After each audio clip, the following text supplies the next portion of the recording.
Huwag kayong maniniwala sa kanila. Sinungaling sila! Akin yung anak ko? Oh! Akin na yung anak ko! Tama na yung bata! Tama na yung bata! Tumigil ka!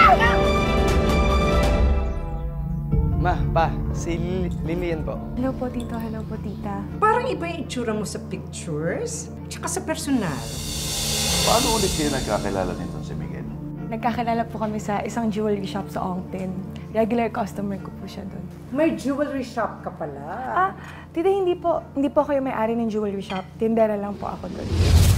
Miguel naman, hindi mo ba iniisip kung anong sasabihin sa atin ng mga kaibigan natin kapag nalaman nila na itong nabuntis at pakakasalan mo, isang hampas lupa na tindere lang sa Binondo? Kamukhang-kamukha mo talaga ang papa mo. Salamat na lang at hindi ka nagmana sa nanay mo mukhang paa.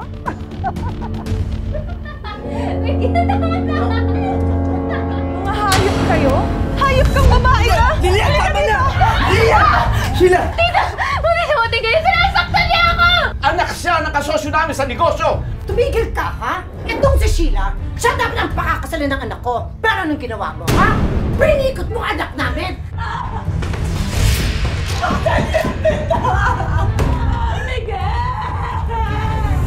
Nasa si Lilian! Ilabas niyo si Lilian! Lilian! Itong bagay sa'yo! Yan! Bakit isa yung magtondo? Sama kayo!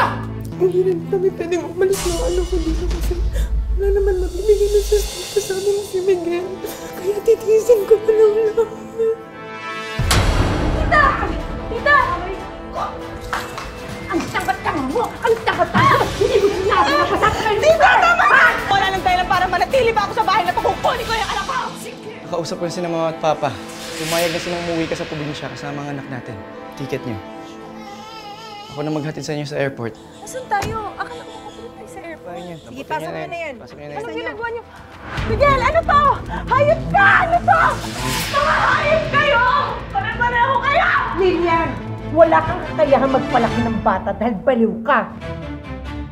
Huwag kang mag-alala sa babaeng yon.